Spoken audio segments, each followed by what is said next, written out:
7장 8절로 16절 말씀 함께 읽었습니다. 고린도 교회를 향한 사도 바울의 권면이 계속 이어지고 있습니다.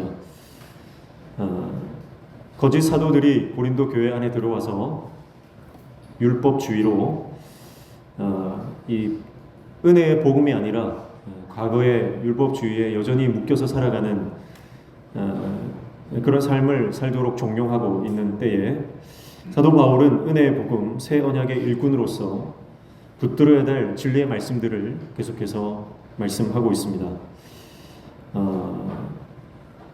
수요일에 살펴봤지만 5절부터는 이런 고린도 교회 안에 사도 바울의 편지를 받고 회개하는 그들이 영적으로 회복된 것에 대한 감사의 내용들이 이어지고 있는 것을 볼 수가 있고요.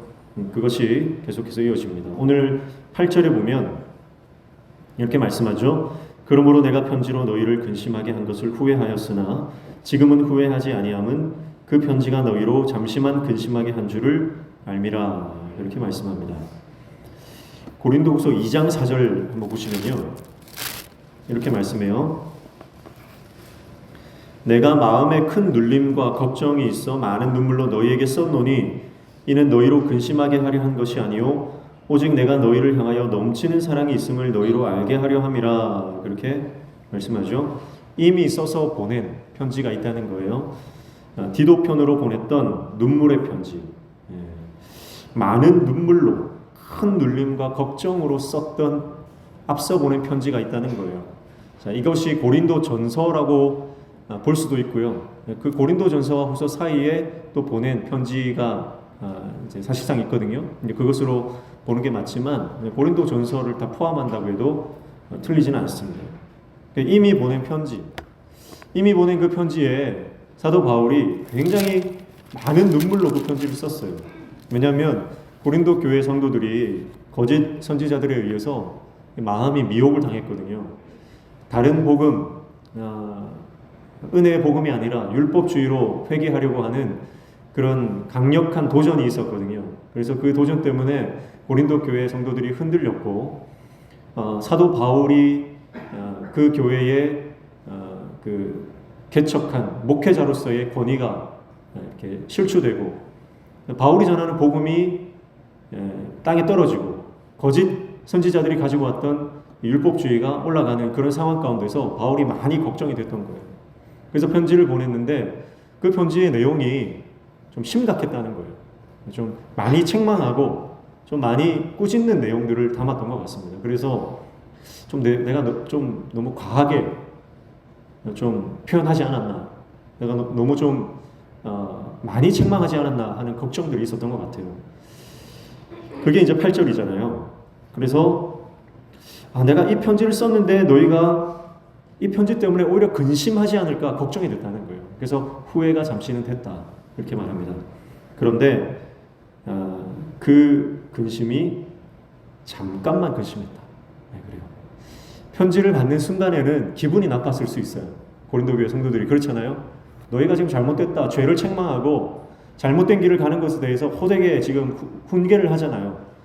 그 말을 들었을 때 일반적인 사람의 마음 뭐예요? 화가 나고 분이 일고 그리고 마음이 불편한 거예요. 그게 우리 인간의 본성 아닙니까? 그런데 고린도 교회 성도들이 참 감사하게도 그 바울의 눈물의 편지를 받고 잠깐 근심했으나 이내 돌아섰다는 거예요. 회개했다는 거예요. 얼마나 감사하겠어요. 사도 바울이 그 회개의 소식을 듣고 얼마나 감사했는지 모릅니다. 9절에 보니까 내가 지금 기뻐함은 너희로 근심하게 한 까닭이 아니요 도리어 너희가 근심함으로 회개함에 이른 까닭이라. 너희가 하나님의 뜻대로 근심하게 된 것은 우리에게서 아무 해도 받지 않게 하려 함이라. 이렇게 말씀하죠. 자, 바울의 기쁨은 뭐였습니까? 그들이 영적으로 회복된 것에 대한 기쁨입니다. 그들이 하나님의 말씀을 받고 사도 바울의 그 서신을 받고 그들이 회개하고 영적으로 회복된 것, 그것이 사도 바울에게는 너무나 큰 기쁨이었다, 그렇게 말씀을 하는 것이죠. 오늘 저와 여러분의 인생 가운데 우리의 심령이 회복되는 귀한 은혜가 있기를 축복합니다.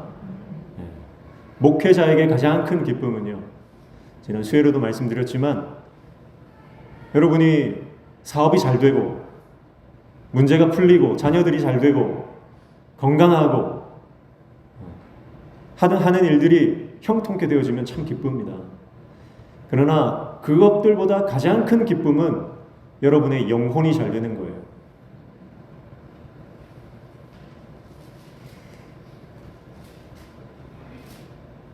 우리가 교회를 세우고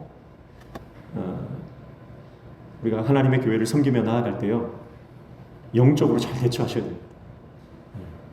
영이 잘 되어야 됩니다. 영이 잘 되지 않고 범사가 잘 되는 것은 오히려 독이 됩니다. 오늘 우리가 이 예배를 통해서 우리 영이 살아나는 역사가 일어나길 축복합니다. 우리가 하나님의 어떤 그 예비하신 은혜의 자리로 그 은혜의 처소로 들어가려고 할 때 방해하는 것들이 있어요. 굉장히 심합니다. 제가 오후 예배를 드리잖아요. 오후 예배 설교를 계속 이렇게 하면요, 동일한 장소와 동일한 시간과 동일한 방법과 동일한 패턴으로 사단이 역사합니다. 굉장히 강력합니다. 저는 앞에서 그걸 너무 절실히 느끼는 거예요. 여러분의 영적 성장을 방해하기 위해서요, 사단은 수단과 방법을 가리지 않습니다. 그 영적인 공격이 여러분 생각보다 어마어마하게 셉니다. 그걸 뚫고 나가셔야 됩니다. 어떤 사람은 세상 걱정 근심거리로 내 안에 가득 차게 합니다. 평소에는 모르고 지내다가 예배당에 와서 자리에 앉기만 시작하면 그때부터 생각이 나요. 수많은 세상의 걱정거리들이 내 안에 엄습해 들어옵니다. 우리가 아침마다 새벽에 요한일서를 보고 있죠. 요한서신은요, 요한은 사랑의 사도잖아요. 사랑의 사도가 그의 요한서신을 통해서 계속해서 강조하는 그것은 하나님과의 관계입니다. 하나님과의 관계. 깨어진 관계가 능력이 없다는 거예요. 우리의 능력은 하나님과의 관계에서 온다는 거예요. 그래서 하나님과의 관계가 깨지면 어떻게 됩니까? 그릇이 깨지면 어떻게 돼요? 그릇에 금이 가고 그릇이 깨지면 안에 있는 것들이 새어나갑니다. 여러분, 우리 안에 있는 능력과 우리 안에 있는 선함과 우리 안에 있는 하나님 주시는 그 아름다운 것들이 있어요. 그러나 하나님과의 관계가 깨어지면요, 그것들이 다 그 틈 사이로 빠져나갑니다. 하나님께서 우리 명신교회를 견고하게 예수 그리스도의 핏값으로 사신 줄로 믿습니다. 그 예수의 핏값으로 사신 교회, 주의 몸된 교회가 여러분 하나님과의 관계, 바른 관계로 있지 않고 사람 냄새가 나는 공간으로 변해버리면요, 우리 안에 다 틈이 생겨서 하나님께서 주신 그 은혜가 다 새어나가 버립니다. 언제 새어나가는지 다 모르게 새어나갑니다. 그리고 그 틈 사이로요, 세상의 것들이 들어오기 시작합니다. 여러분, 하나님과 단단한 관계로 회복되시기를 축복합니다. 사도 바울이 기뻐하는 것은 고린도 교회 성도들이 영적으로 회복했다라고 하는 이 소식이에요. 이게 가장 큰 기쁜 소식이죠. 저는 목회자로서 우리 성도님들 가정에 좋은 소식이 들려오기를 축복합니다. 어떤 목사님이 그랬다 하더라고요. 은퇴를 하시고 은퇴 후배들에게 자기의 목회를 소개를 해줬다는 거예요. 해주면서 내 목회는 어떤 목회였느냐? 월세 사는 성도들이 전세로 옮기기를 위해서 기도하고, 전세 사는 성도들이 집 사기를 위해서 기도하고, 장사하시는 분들이 조금 더 형편이 나아지고 매출이 올라가기를 위해서 기도하고, 그렇게 늘 우리 성도들이 조금이나마 좀 더 좋은 형편에서 살기를 기도했다는 거예요. 의미가 있는, 정말 성도를 사랑했던 목회자다, 그런 생각이 들어요. 근데 우리는 한 단계 더 나가야 돼요. 저도 같은 마음입니다. 우리 성도들의 삶이 날마다 좀 더 회복되고 좀 더 형통케 되고 좀 더 하나님 주시는 복을 누리는 삶이 되기를 축복합니다. 그러나 그것보다 더 중요한 것은 우리가 영적으로 하나님께서 주시는 그 영적인 복을 누리는 거예요. 그래서 가정마다 예배가 회복되는 이야기들, 가정마다 남편과 아내의 관계가 회복되는 이야기들, 가정마다 부모와 자식의 이 관계가 회복되어서 주님 안에서 거룩한 삶으로 회복되어지는 이야기들이 가장 기쁜 소식이라는 거죠. 저와 여러분의 삶과 가정과 우리 인생 전체에, 우리 공동체 안에 그런 영적인 회복의 수많은 소식들이 들려오기를 축복합니다. 간증의 주인공들이 다지시기를 축복합니다.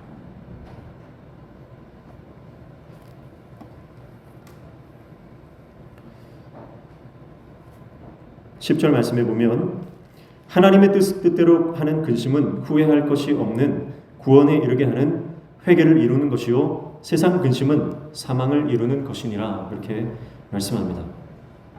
하나님의 뜻대로 하는 근심이 있대요. 근심에도 두 가지가 있습니다. 하나님의 뜻대로 하는 근심이 있고요. 두 번째는 뭡니까? 세상 근심이 있다. 하나님의 뜻대로 하는 근심은 여러분 이것은 영적인 갈망이라고 볼 수 있겠죠. 하나님의 경지에 이르기 위한, 하나님의 뜻을 알기 위한, 하나님의 섭리와 하나님의 뜻을 깨닫기 위한 그 모든 일련의 과정들, 그것을 근심이라고 표현했는데, 그런 근심은요 우리를 영적으로 구원에 이르게 하고 회개의 단계로 나아가게 하는 영적인 놀라운 역사가 일어납니다. 우리 안에 영적인 회복이 일어나는 근심이다 그렇게 말하는 반면에 세상 근심의 끝은 뭡니까? 사망이다 그렇게 말하고 있죠. 그러니까 여러분 세상 근심으로 우리가 가득하면요 그것이 결국은 우리의 육체와 영혼을 병들게 한다는 거죠. 그리고 세상 근심은 아무리 걱정해봤자, 우리가 아무리 걱정해도 그것이 변하거나 이루어지지 않는다는 것입니다. 그러나 주님의 뜻을 구하고 하나님 안에서 하는 그 근심들은 우리의 영혼을 살리고 우리가 영적으로 놀라운 복을 누리는 인생으로 역사하신다라고 하는 것입니다. 오늘 저와 여러분의 근심의 내용이 영적인 것으로 다 바뀌기를 축복합니다. 좀 더 잘 먹고 잘 사는 것이 우리의 근심거리가 되지 않기를 축복합니다. 우리가 하는 모든 근심이 하나님께서 기뻐하시는 근심이 되시기를 축복합니다. 자녀를 위해서 하는 근심도요, 자녀가 좋은 직장 가고 좋은 신랑 신부 만나서 좋은 가정을 꾸리고, 여러분 그런 기도 다 해야 되는 것이죠. 그러나 그것보다 가장 우선돼야 하는 것은 우리의 자녀들이 예수 그리스도를 인격적으로 만나고 그들의 삶이 말씀에 뿌리 내려 그들이 하나님의 말씀답게, 말씀에 순종하며 하나님의 백성답게 살아가는 것. 그래서 이 시대의 다윗처럼, 이 시대의 다니엘처럼, 이 시대의 요셉처럼 그렇게 쓰임받으며 살아가는 것, 그것을 위해서 기도해야 할 줄로 믿습니다.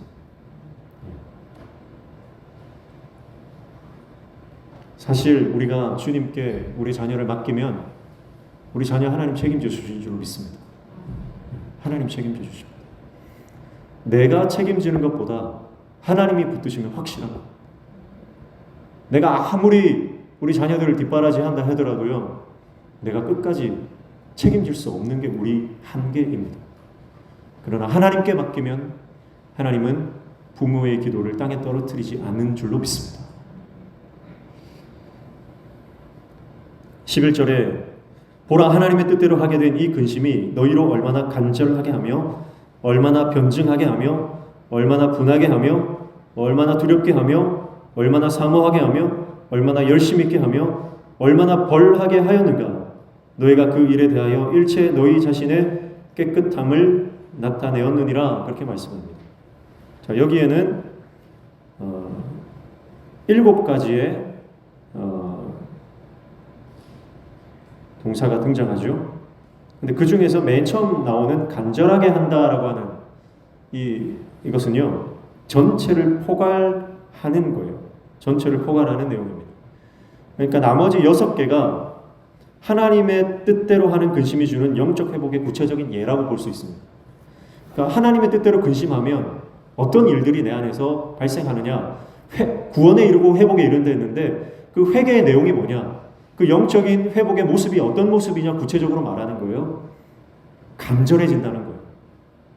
간절해지는데 무엇이 간절해지느냐? 첫 번째 변증입니다. 변증. 얼마나 변증하게 하며, 그렇죠? 변증이라고 하는 것은 말로 무언가를 증명하는 거죠. 여기서 변증이라고 하는 것은 변화된 자기 모습을 자신의 삶으로 증명하는 것을 말합니다.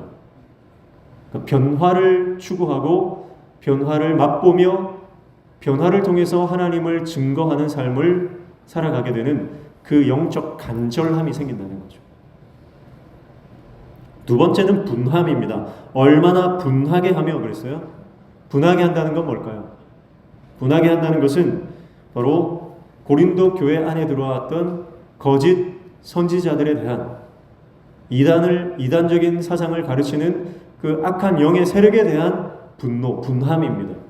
문제를 일으키고 교회를 흔들고 교회를 분열시키고 교회를 예수님과 멀어지게 하는 그 악한 영적인 세력들에 대한 분노, 그 분노가 간절해진다는 거예요. 여러분, 하나님의 사람은요, 악한 영에 대해서 거룩한 분노를 가지는 사람이에요.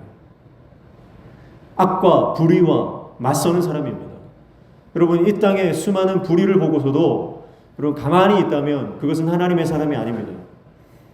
죽어가는 영혼을 보면서도 그것에 대한 일어나는 영혼을 살려야 되겠다는 어떤 갈망이 일어나지 않고, 억울한 일을 당하고 손해를 당하고 억울하게 죽어가는 사람들을 보면서도 내 안에 그 거룩한 분노가 일어나지 않는다면 그것은 하나님의 사람이 아니라고 하는 것이죠. 그래서 문제를 일으키는 악한 영의 세력들에 대한 거룩한 분노, 그것이 간절하게 내 안에서 불타오른다는 거예요. 세 번째는 두렵게 하는 마음이죠. 얼마나 두렵게 하며, 이 두려움은 하나님에 대한 태도입니다. 하나님을 경외하는 태도죠. 하나님 앞에서 두려워하며 겸손히 주님을 바라보는 것, 그것이 바로 하나님 앞에서 근심한 자가 취하게 되는 열매라고 하는 것입니다. 네 번째는 사모함입니다. 사모함. 얼마나 사모하게 하며, 사모하게 한다는 것은 예수 그리스도와 십자가 복음에 대한 사모함을 말하는 것입니다. 그래서 그 어떤 것보다 십자가를 사모하게 되죠. 가정이 하나 되는 것도 남편과 아내가 십자가를 바라보고 십자가만을 갈망할 때 부부가 하나 되는 줄로 믿습니다. 교회가 하나 되는 것도 목회자와 성도가, 구역장과 구역 식구들이, 기관장과 기관의 회원들이, 교육기관도 우리 선생님들과 선생님이 가르치는 학생들이 함께 하나님을 바라보고 예수 그리스도의 십자가를 붙들 때, 예수님을 사모할 때 모든 공동체는 하나 되는 역사가 일어나게 될 줄로 믿습니다. 그런 하나님을 향한 간절한 사모함이 간절해진다는 거예요. 다섯 번째는 열심입니다. 얼마나 열심 있게 하며, 그렇게 말하죠. 이 열심은 하나님께서 우리 이 땅 가운데 주신 영혼 구원의 사명에 대한 열심입니다. 한 사람을 살려야겠다는 그런 사명감이죠. 특별히 목회자에게 이 영혼을 살려야 되겠다, 영혼을 회복시켜야 되겠다는 사명감이 없으면 목회를 할 수가 없습니다. 그리고 이것은 비단 목회자일 뿐만 아니라 저와 여러분이 예수 그리스도의 신실한 종으로, 예수 그리스도의 작은 제자로 살아가는 데 있어서 이 열심이 없다면 우리는 그리스도의 제자가 될 수 없다는 것이죠. 저는 특별히 하나님께서 이런 열의를 좀 저에게 주신 것 같아요. 그래서 죽어가는 영혼을 가만히 두고 볼 수 없는 그 열정. 그리고 오늘 저와 여러분에게 그런 열정들이 가득히 부어지기를 축복합니다. 제가 지금 생각해 보면요, 사역 초기에, 그리고 아이들이 좀 더 어렸을 때는요, 이런 그 열심이 굉장히 불탔던 것 같습니다. 정말 불이 막 타가지고요, 불 속에도 한번 들어간 적이 있습니다. 제가 예전에 그 문현동 지객골역 아세요? 옛날에 문현동이 지객골이었대요. 그래서 지하철역도 지객골역이 있는데요. 그 지객골역에 그 언덕바지를 쭉 올라가다 보면요,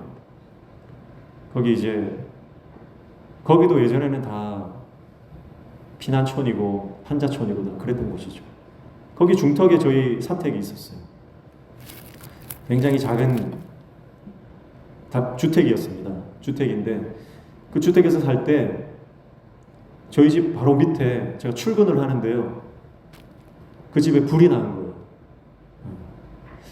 아침에 인사를 하고 출근 갔다 오겠다 인사를 하고 집을 나섰는데 저 밑에서 시커먼 연기가 막 올라오더라고요. 그래서 무슨 일인가 싶어서 달려가 봤더니 집에 문이 잠겨 있는데 집 안에서 시커먼 연기가 막 솟구쳐 올라오는 거예요. 동네 주민들이 모여서 집에 문을 따려고 막 애를 쓰고 있었습니다. 장정 몇 명이 붙어가지고 문을 따는데 문이 잘 안 따져가지고요. 같이 제가 합세를 해서 문을 겨우 땄습니다. 문이 딱 따지는 순간 이 안에 사람이 있다. 이 안에 사람이 그때 아저씨가 한 명 살고 있었거든요.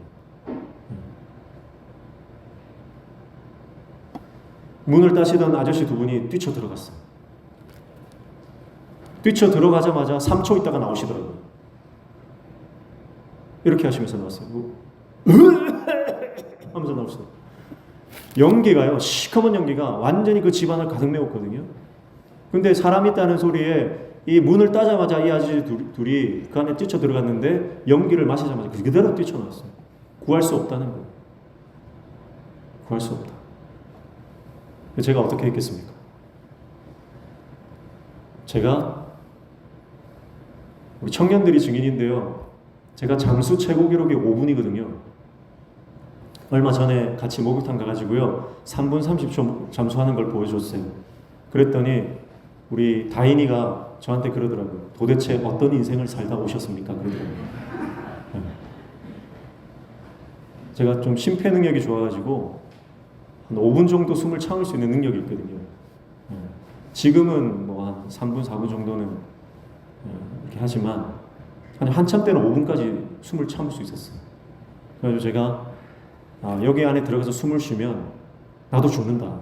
근데 사람은 건져야 되고 그래서 숨을 참고 숨을 다 들이마시고 나서 그 집 안으로 들어갔습니다. 집 안에 들어갔는데요. 아무것도 안 보이는 거예요. 아무것도 안 보여요. 그래가지고 휴대폰을 열어서 휴대폰 후레쉬를 켰죠. 휴대폰 후레쉬를 켜고 집안을 뒤지기 시작했습니다. 저에게 주어진 그 제한 시간은 한 3분 정도라고 저는 생각했어요. 가만히 있으면 5분 정도는 버티지만 움직이면요. 사실 채 1분도 제가 못 버티거든요. 막 움직이면요. 그래서 저에게 주어진 시간이 맥시멈 3분이다. 3분 안에 못 찾으면 나가자. 그렇게 생각하고 집 안으로 들어갔어요. 들어갔는데 휴대폰 후레쉬로 이렇게 찾아보니까요. 저쪽 벽 구석에 아저씨가 이러고 서 있더라고요. 너무 놀랐습니다. 왜 저기서 저러고 서 있을까? 그래서 제가 그 아저씨 손을 붙잡고 끌고 나왔거든요. 끌고 나와가지고 사람을 제가 살린 거예요. 밖에 있던 사람들이 박수를 치고 난리가 났습니다. 사람을 살리고 나니까 소방차가 도착했더라고요. 불을 껐죠. 큰 집이 아니었기 때문에 조그마한 집이었기 때문에 불은 금방 꺼졌습니다. 그래가지고 저는 기대를 한 거예요. 신문에 나겠구나. 문현동 의인 지객골에서 삶을 살리다 뭐 이러면서 다음날 신문에 대서특필이 되겠구나 뭐 그런 생각이 들었어요. 그런데 이제 그 아저씨는 연기를 너무 많이 마셔가지고요. 실려갖고 한 일주일 있다가 다시 집으로 돌아오셨어요. 길에서 만났거든요. 집 앞에서 만났어요. 근데 그 아저씨가 저를 보더니 고맙단 말을 안 하는 거예요. 고맙단 말을 안 해요. 그래서 저희 섭섭하더라고요. 너무 섭섭했어요. 내가 당신 생명의 은인이고 내가 내 죽음 무릅쓰고 불구덩이에 들어가서 당신을 내가 끄집어냈는데 저를 보고서도요 못 알아보더라고요. 그래서 제가 얘기했죠. 아저씨 기억나세요? 제가 손잡고 끄집어낸 거 기억나세요? 기억난다는 거예요. 근데도 고맙다는 얘기를 안 하더라고요. 그래서 제가 참 별 사람이 다 있다 그러면서 집에 들어갔습니다. 근데 한 달쯤 있다가요 그 집에서 똑같이 불이 나서 그 아저씨가 죽었어요. 아침에 출근을 하는데 똑같은 장면이 똑같이 데자부처럼 펼쳐지더라고요. 근데 내려갔더니 이미 소방대원들이 다 와 있고 아저씨는 이미 온몸에 화상을 입고 새카맣게 타 있더라고요. 그래서 그 아저씨가 돌아가시는 모습을 제가 보고 하나님 앞에서 얼마나 많이 울었는지 모릅니다. 그 아저씨를 살려내고 나서 일주일 뒤에 만났을 때 제가 생각했던 거는 고맙다, 감사하다, 당신은 생명의 은인이다. 내 영광과 내 이름을 생각했던 거예요. 그때 제 안에 어떤 마음이 들어왔냐면, 그때 그 아저씨 만났을 때 내가 복음을 전했어야 되는데, 그때 불구동에서 살아서 나온 그 아저씨에게 내가 당신 살렸다 이 말 하는 게 아니라 예수 믿어야 된다 이 얘기를 했어야 되는데, 죽음의 문턱을 넘어온 그 아저씨에게 예수 외에는 생명이 없고 예수 외에는 우리에게 소망이 없다고 그 말을 했어야 되는데, 제가 그 말을 못하고 자기 의와 자기 내 행위에 취해서 오히려 섭섭해하고 서운했다는 그 생각들이 드는 거예요. 그래서 그 아저씨의 죽음 앞에서 제가 얼마나 많이 울었는지 몰라요. 여러분, 우리가 아무리 잘 살아도요, 영혼 구원에 대한 열심이 없고 복음에 대한 열정이 없으면 껍데기와 아무것도 아니라는 것입니다. 오늘 저와 여러분의 인생이 단 하루를 살아도 한 영혼 살려내는 예수 그리스도의 삶을 살아가는 십자가의 종이 되시기를 축복합니다. 내 입에서 나오는 말들이 생명을 살리고 영혼을 구원하고 하나님 나라를 확장하는 하나님의 도구가 되어야 되는 것입니다. 내 자아를 십자가에 못 박고 예수 그리스도로 사는 저와 여러분 되시기를 축복합니다. 우리가 성령 안에서 근심하면, 하나님이 기뻐하시는 근심을 하면 우리 안에 간절해지는 것이 바로 이 열심이라는 거예요. 영혼을 살리는 것에 대한, 복음에 대한 열심이 우리 안에 회복되게 되는 줄로 믿습니다. 마지막은 벌함이죠. 벌함. 얼마나 벌하게 하였는가 이렇게 말합니다. 이것은 복음과 또 바른 복음을 가르치는 사도 바울을 거절한 자들에 대한 태도를 말하죠. 그래서 이 벌함은요, 어떻게 나타나냐면 고린도 교회 안에 들어온 거짓 선지자들을 내어 쫓는 것으로 이제 나타나게 되는 것입니다. 교회 안에 들어온 모든 어둠의 영들은 우리가 제거하고 그들을 영적으로 우리가 대적해야 하는 줄로 믿습니다. 허용하지 마십시오. 우리 가정 안에 들어왔던 미신적이고 우리 가정 안에, 우리의 삶 안에, 우리 개인의 심령 안에 들어오는 모든 세상적인 것들은 과감하게 제거하고 우리를 깨끗하게 하는 저와 여러분 되시길 축복합니다. 우리 교회 안에도 들어오는, 계속해서 우리 교회 안에 스며들어오는 세속적인 것들이 있어요. 악한 영들이 열심이라는 말로 포장하고 충성이라는 말로 포장해서 우리 안에 들어오는 잘못된 말씀과 다른 예수가 있다는 거예요. 다른 복음이 있다는 거예요. 그런 것들은 우리가 신앙의 정조를 지키며 그것들을 배격해야 됩니다. 보수를 싫어하는 사람도 있고 좋아하는 사람도 있겠지만요, 신앙에서는 보수가 중요합니다. 신앙에서는요, 우리가 보수적일 필요가 있어요. 지킬 건 지켜야 됩니다. 끊어낼 건 끊어내야 됩니다. 그게 보수입니다. 정치적 보수 말고요, 우리는 신앙의 지조를 지켜야 된다는 거예요. 그래서 전통이라는 이름으로, 그러나 그것을 말씀에 비추어 봤을 때 악습이라면 그것도 제거해버려요. 벌함, 우리가 믿음의 결단이라고 볼 수 있어요. 이 믿음의 결단으로 나아가는 저와 여러분 되시기를 축복합니다. 그래서 간절해진다라고 하는 것은 우리의 신앙이 미적지간한 태도를 버리라고 하는 거예요. 덥지도 않고 차갑지도 않는 것 하나님은 미워하신다 했습니다. 하나님이 토해내시겠다 말씀하셨죠. 여러분, 신앙은요, 간절함이 있어야 됩니다. 내가 처음 예수를 만났을 때 그 뜨거움이 있어야 됩니다. 뜨거움을 잃어버린 채 여전히 뜨뜻미지근한 그런 상태로 그저 교회만 왔다 갔다 하는 그런 종교 생활이 아니라 하나님 앞에서 뜨거운 마음으로, 간절함으로, 사모함으로 하나님의 나라를 바라보며 예수 그리스도의 십자가 길을 쫓아가는 저와 여러분 되시기를 축복합니다. 저와 여러분의 영적인 갈망이 간절해지시기를 축복합니다. 하나님 나라를 향한 이 열망이 무엇보다 강해지시기를 축복합니다. 우리가 이러한 간절한 태도를 가지고 우리가 신앙생활하면 반드시 하나님의 영광을 보게 될 줄로 믿습니다. 우리가 이 간절한 태도로 하나님 앞에 나아가면 간절한 마음으로 말씀을 듣는 사람이 그 말씀의 은혜를 받는 거예요. 똑같은 말씀을 해도요, 간절한 마음으로 말씀을 받는 사람은 그 말씀을 통해서 내 삶이 변화되는 것을 경험합니다. 그러나 너는 전해라. 관망하는 사람들이 있어요. 관망하는 사람. 여러분 절대 관망하지 마십시오. 말씀을 관망하지 마시고 신앙생활을 관망하는 태도로 취하지 마십시오.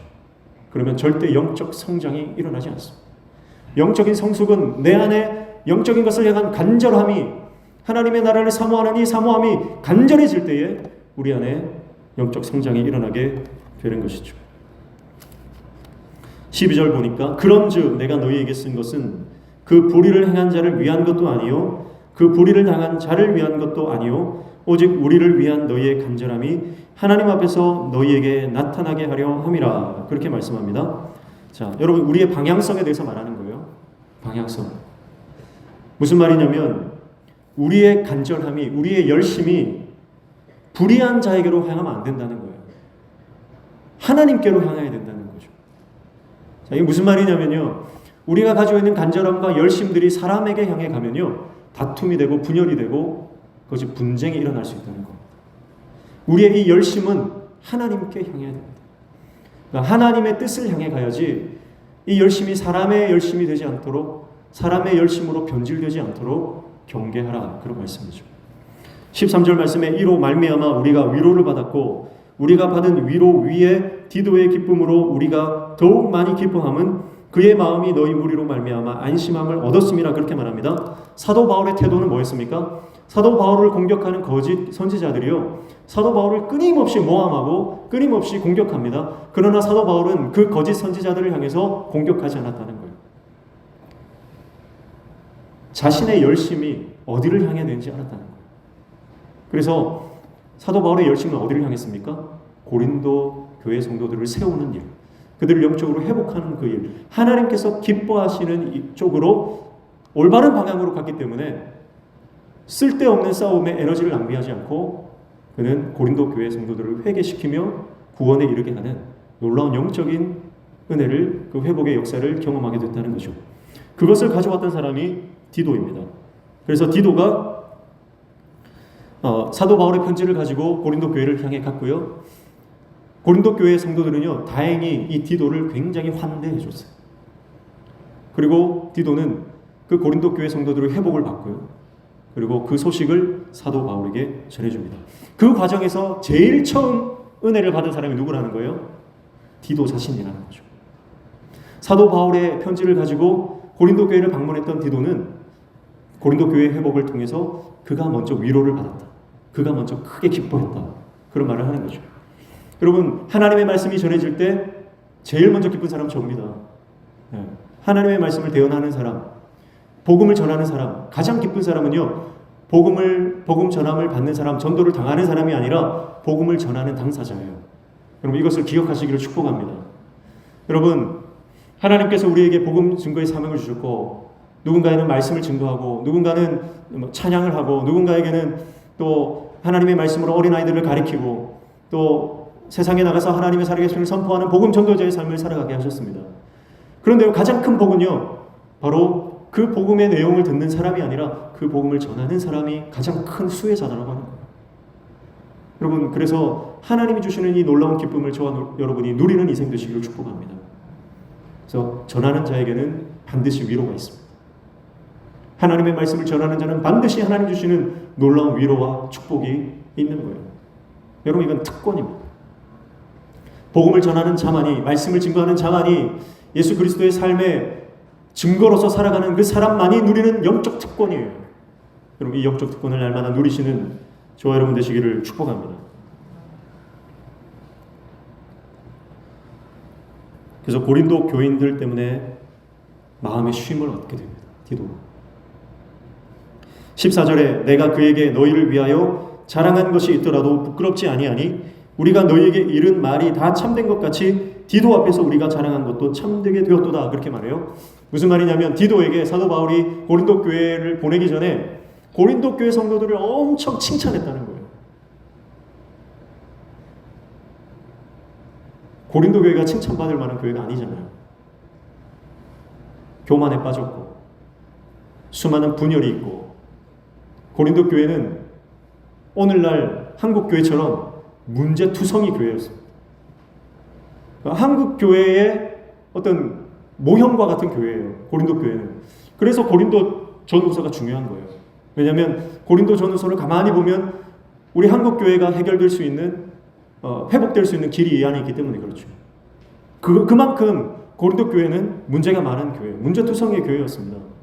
물론 장점도 있고 단점도 있는데요. 단점이 너무나 많은 교회였어요. 그런데 사도 바울은 이 고린도 교회를 디도를 보내면서 디도에게 고린도 교회 성도들을 어마어마하게 칭찬했다는 것. 여러분, 이게 바울의 교회를 향한 사랑입니다. 지금도 한국 교회를 비판하는 사람이 있는가 하면 한국 교회 회복을 위해서 기도하는 사람이 있습니다. 저와 여러분은 어떤 측에서 어떤 태도를 취하고 있습니까? 비판하는 거 쉬운 겁니다. 문제점 찾아내는 거는 쉬운 거예요. 정죄하는 거 쉬운 거예요.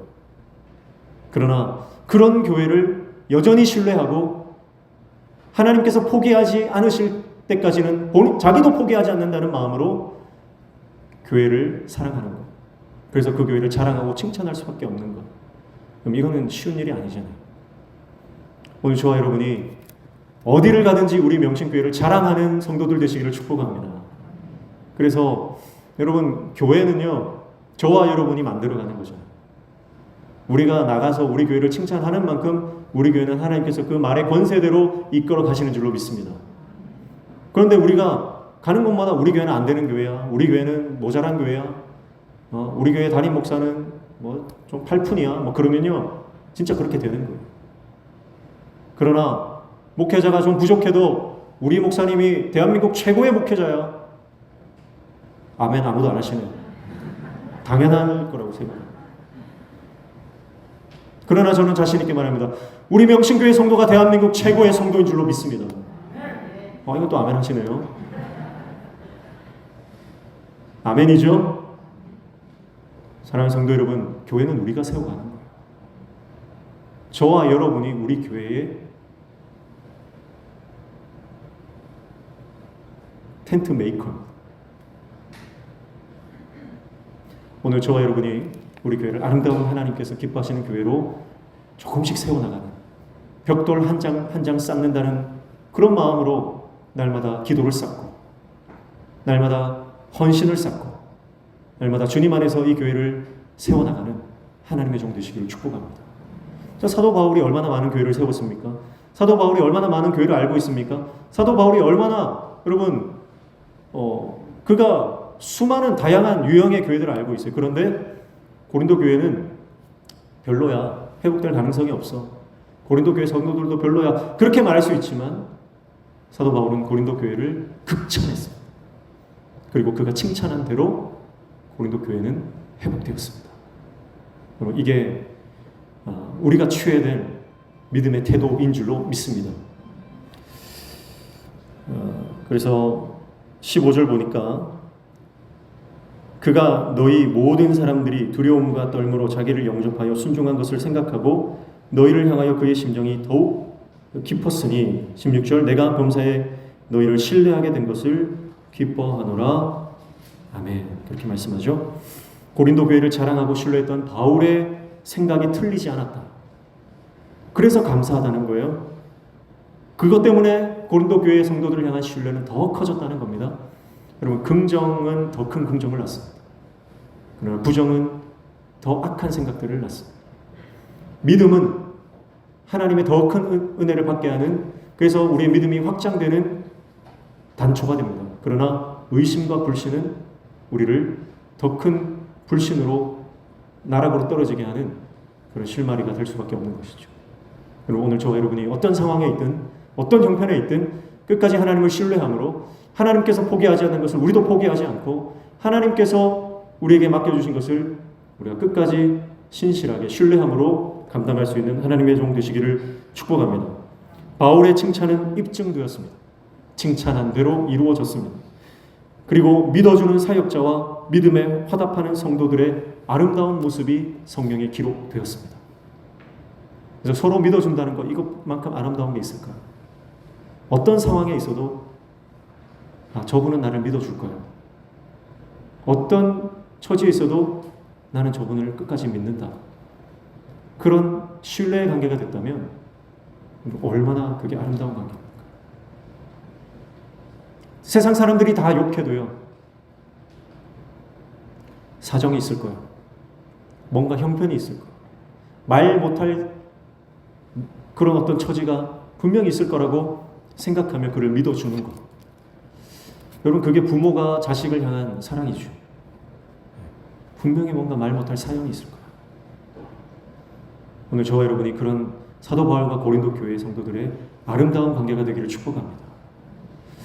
이게 소망이 되는 게 뭐냐면요, 사도 바울은 어떤 면에서 굉장히 완벽한 사역자잖아요. 그리고 고린도 교회 성도들은요, 부족하잖아요. 문제투성이잖아요. 그런데 사도 바울이 그 고린도 교회를 믿어준다고 하는 것, 여러분, 이게 하나님의 마음이 사도 바울에게 전이됐기 때문인 줄로 믿습니다. 하나님도 그래요. 우리는 문제투성이에요. 우리는 너무 부족합니다. 연약합니다. 그러나 하나님은 우리를 신뢰해 주시고 우리를 믿어주시는 분이다라고 하는 거죠. 우리는 부족해도 그분이 우리를 믿어주시기 때문에 그분의 믿음은 현실이 될 줄로 믿습니다.